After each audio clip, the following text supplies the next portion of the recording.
You got the pack and I have a don't whole bunch of numbers here. Okay. Get that Rosemary.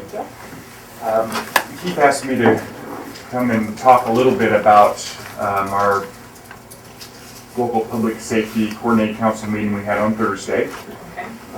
Representative Hicks, we invited him to walk us through House Bill 3194.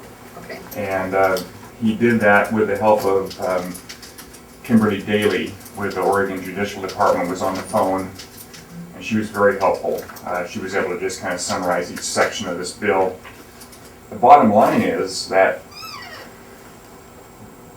we need to develop programs and services that reduce the use of prison beds, because that's where this money is coming from. They're projecting that if we do these things and these reforms, we're going to reduce the number in prison. That will free up this money to reinvest in communities.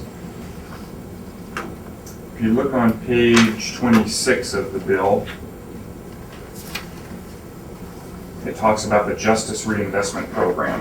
Which page? On page 26. 26, okay. All right, got it.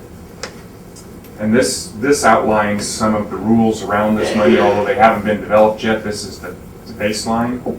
So the Criminal Justice Commission will oversee it, but they will be governed by this body, which will be District Attorney, County Sheriff, Chief of Police, County Commissioner, and Community Corrections Directors, not a sheriff.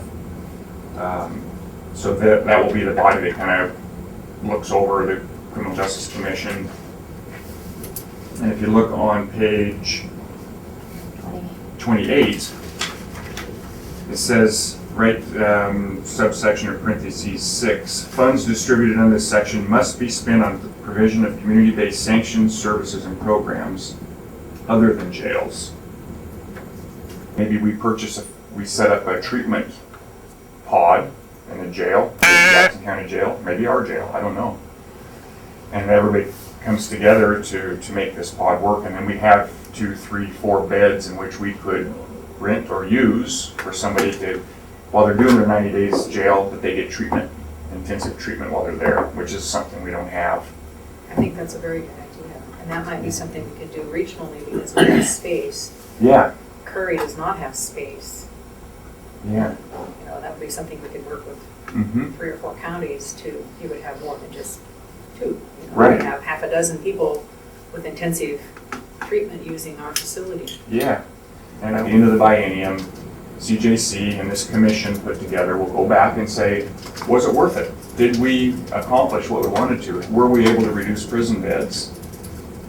And if so, the money will be available for the next biennium, and probably a few more outcomes attached to it that they'll want to see at that point. And I think you said it would be almost a doubling of the amounts of money that would be good. Representative Hicks did Yeah. mention that, didn't he? Yeah, so if we do a good job with this, there could be more available.